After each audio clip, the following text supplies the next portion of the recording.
You're listening to Your Words Unleashed podcast with host Dr. Leslie Wong, helping women scholars master their writing habits and publish a book that matters.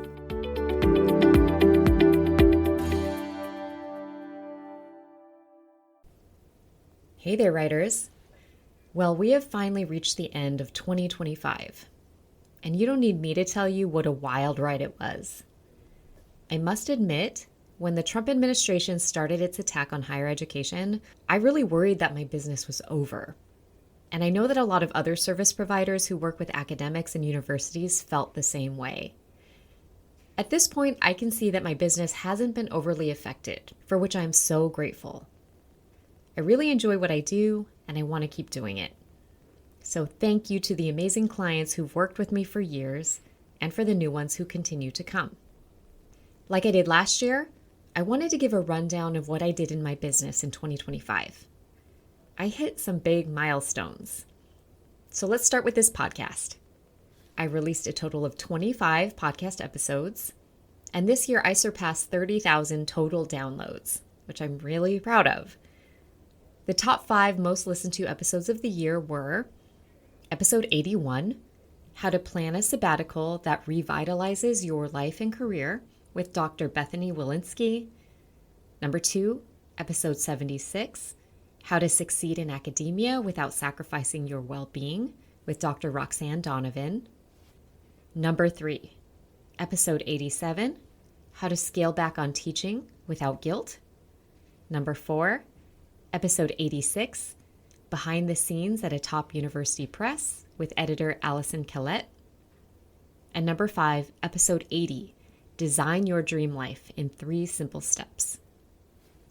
So it's interesting that only one of these was actually about writing and publishing. Obviously, people are feeling burnt out and trying to figure out how to have a more sustainable life and career. And I'd also like to mention that my number 1 most downloaded episode of all time continues to be episode 45, Leaving Academia Part 1, Assess Your Situation. So that's the podcast update. And I'll be bringing on even more awesome guests in 2026 and appearing on other people's podcasts too. In terms of workshops, I only gave one this year, which was for the Society for Women in Sociology organization. I am still offering them, so check out the workshops page on my website for more info, and I can also design one specifically for the needs of your group. But as always, private coaching and developmental editing took up the vast majority of my time, and I did 219 individual coaching sessions with clients. I also passed the big milestone of 1,000 private coaching hours since I first started in 2018. This year, I worked with a total of 46 different clients from an extremely wide range of fields.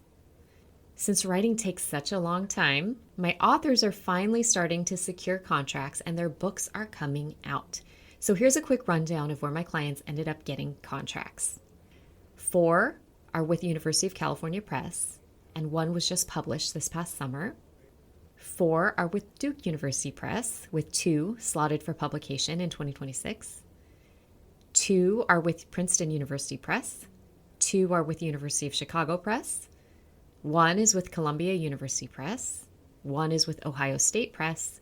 1 is with Rutledge, and 1 was published with University of Washington Press. I'm so proud of my authors who continuously impress me with their ideas, curiosity, and commitment to getting things done. So now let me talk about lifestyle. I did all of this while working between 25 to 30 hours per week. This is the amount I've landed on that allows me to maintain a healthy 3-dimensional life.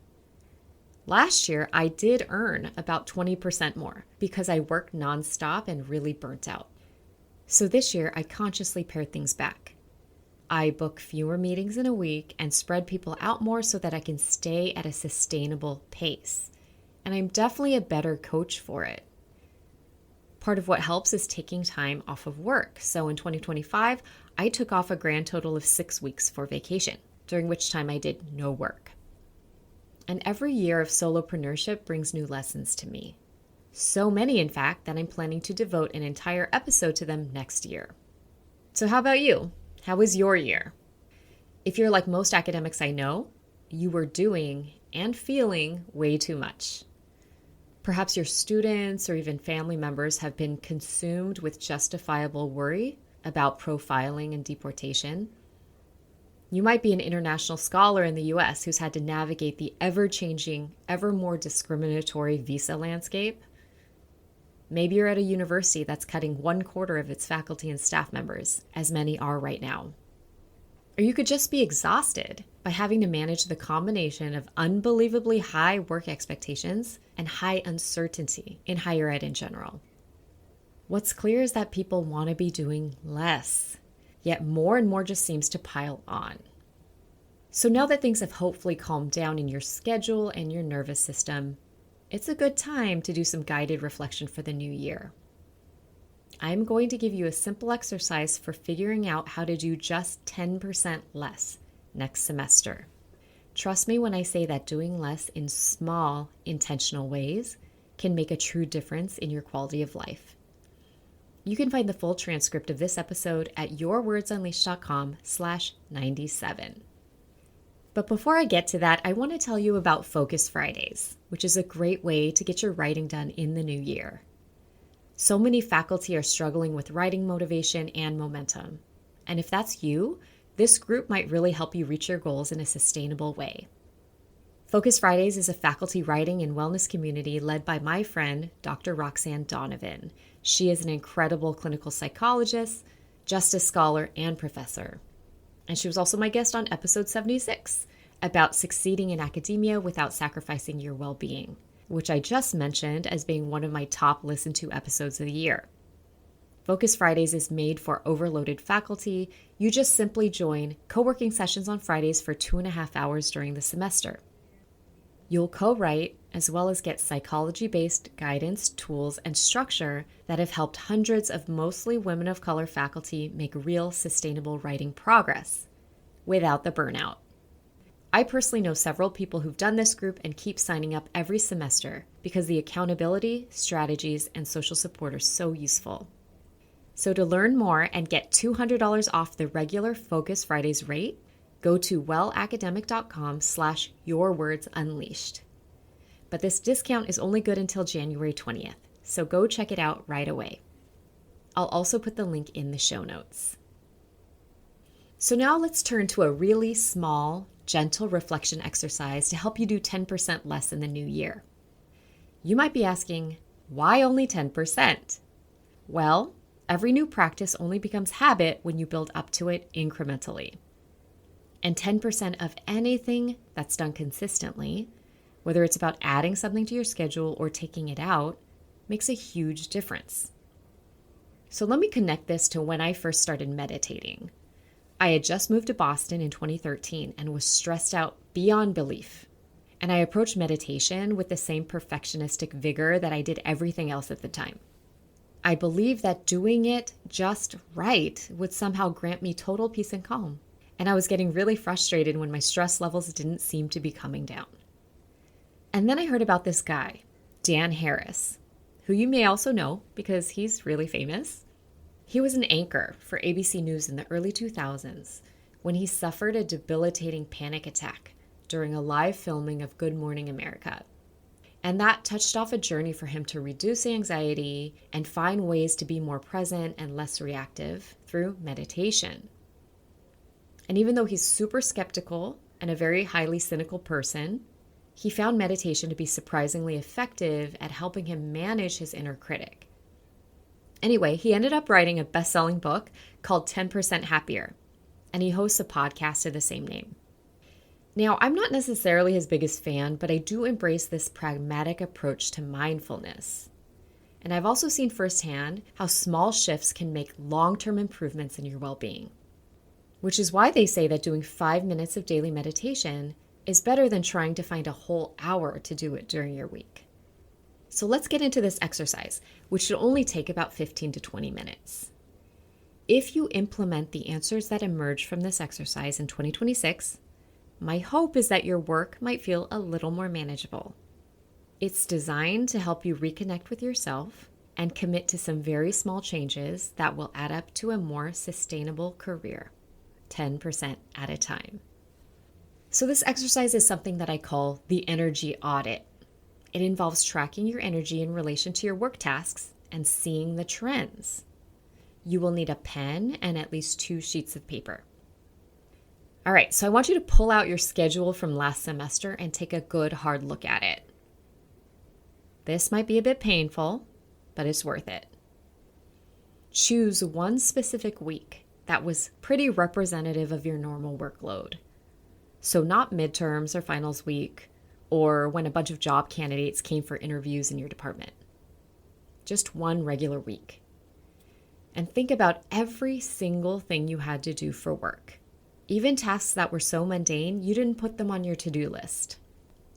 So this includes meetings, teaching prep, grading, answering emails, writing, research, reviewing papers, doing letters of rec, committee work, etc., etc. So take one sheet of paper and write out every single task you accomplished that week. And once you're done, marvel at everything you fit into one 7-day period. Now take another piece of paper and draw 2 straight lines down the middle to create 3 columns. At the top of the left-hand column, write the word draining. In the middle column, write neutral. And on the right-hand column, write energizing. Then, refer back to your list of tasks and start sorting them into these 3 different categories. On the draining column, put all the things you did that felt heavy or exhausting to you. And it doesn't matter if these are so-called normal parts of the job, they just made you feel depleted. This could include things like sitting in pointless meetings, dealing with toxic colleagues or departmental politics, answering emails late at night, or saying yes to things you really didn't want to do. And as a guiding question, you could ask yourself, what things have I been doing out of fear, habit, obligation, or external pressure, rather than because I want to? Now, hopefully it's not everything on your list, just some. And jot those down. Then on the energizing column, write down the work tasks you did that made you feel good. Now pay special attention to things that you find easy or enjoyable to do, and that you can do even more of without feeling stressed or tired or angry or resentful. Maybe you taught a class where the students really seemed to get it, or you did an hour of focused writing that moved a piece forward. Maybe you mentored a grad student and helped them figure out next steps in their research. Perhaps you gave a talk somewhere that was well received. The important thing is that this effort gave you energy back, both mentally and physically. Then put the rest of the tasks that don't fit into either of these categories into your neutral column. Take a look at all 3 columns and see if there's any obvious themes or trends about what depletes you versus what energizes you.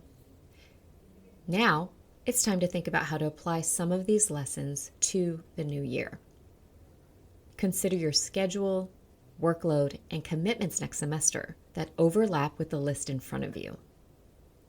Choose one thing that you must regularly do that drains you, and ask yourself, how can I make this 10% easier on me? What are some ways I can give a little less time and effort? How can I make this activity shorter or less frequent? Or how do I care less about it? And write down some ideas. If you're up for a bigger coaching challenge, choose an activity that you would like to take out completely, either permanently or just temporarily. Think about what it would take for this to happen, and what you would do with the time and energy you save. This is a big challenge for women in particular for 2 reasons. Number 1, you need to give yourself permission to do what you actually want. This is incredibly challenging for helpful, conscientious team players who are prone to guilt when they put themselves first. And number 2, you will probably disappoint and or create conflict with certain other people by giving yourself permission to do what you want. And that is also typically a very tough thing for helpful, conscientious team players to deal with. And it's worth it. Conversely, you could choose one energizing thing and ask yourself, what specifically can I do to protect 10% more space and time for this? And jot down some different, easily implementable ideas.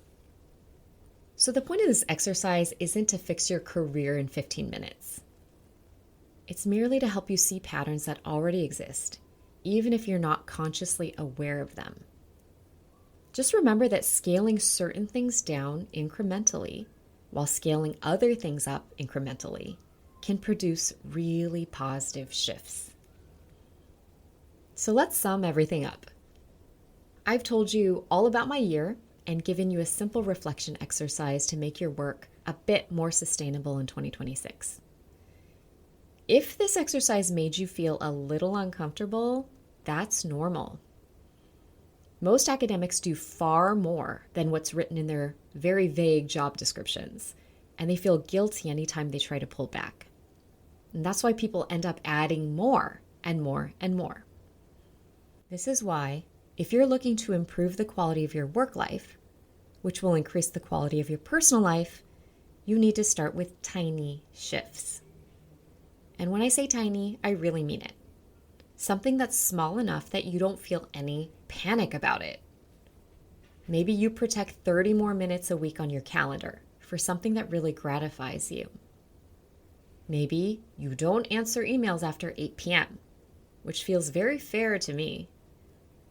Maybe you say, "Let me think about it," to your next request instead of automatically saying yes. Once you cut down on one draining thing and ramp up another that energizes you, it's much easier to keep going. But you don't have to fix your whole career right now. Just take it one small step at a time. And if you want more writing and career support with like-minded others, remember to check out Focus Fridays. You can receive a reduced rate until January 20th at wellacademic.com/yourwordsunleashed. Happy New Year, and I'll talk to you again in 2026.